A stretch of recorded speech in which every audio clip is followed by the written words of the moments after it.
Encountered a CFL file in your ColdFusion application server? This is a lock file used by ColdFusion for resource synchronization. I'm Evan Brooks, Certified Support Engineer, and I'll explain what these ColdFusion lock files do. From my years in support, there is an advanced proprietary solution I use when all other methods fail to open in CFL file. Here's a sneak peek. A server-generated lock file created by Adobe ColdFusion to manage concurrent access to shared resources or code sections. Developers encounter this file when using the wattage tag to prevent race conditions. The file itself contains no user data and is automatically created and deleted by the server. This is typically a 0-byte or minimal data binary file whose mere existence on the file system serves as a semaphore or mutex.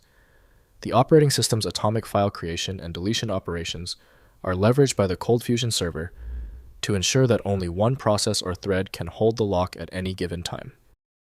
Typically, CFL files can be opened with Adobe ColdFusion created by Adobe Systems Incorporated. Windows might mistakenly flag the file as corrupt without specialized context. Windows shows minimal content to protect users from altering important system components. Your key action: right-click the CFL file and select Open With. If Adobe ColdFusion is installed, use it. If not, choose another program. Continue testing until the CFL file opens successfully. If your CFL file isn't cooperating, don't worry. When the primary software doesn't work, we need to quickly isolate the error. Let's run through these 3 essential troubleshooting steps right now.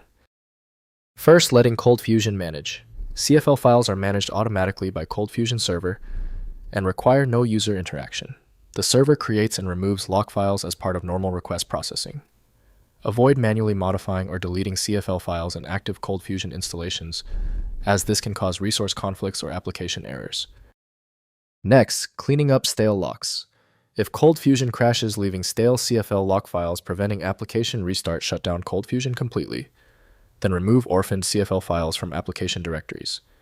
Restart ColdFusion, which will recreate necessary locks during normal operation. Document lock file locations for future incident response and recovery procedures.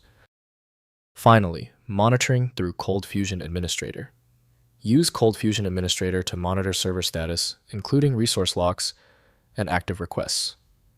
The Administrator interface provides visibility into resource use without requiring direct CFL file inspection. Configure logging for lock-related events to track resource contention patterns, supporting performance optimization and troubleshooting. If compatibility checks failed, it is likely because the file extension name is shared by different developers for unrelated formats, causing your PC to use the wrong reading language. Rather than guessing, you can try switching to a dedicated parsing engine that is built to identify file structures autonomously and may offer a better chance of opening stubborn formats. When your file is still locked, it means the file's header or structure is truly obscure. Don't waste time. FileMagick is built for this. It opens hundreds of formats and can be found at filemagick.com.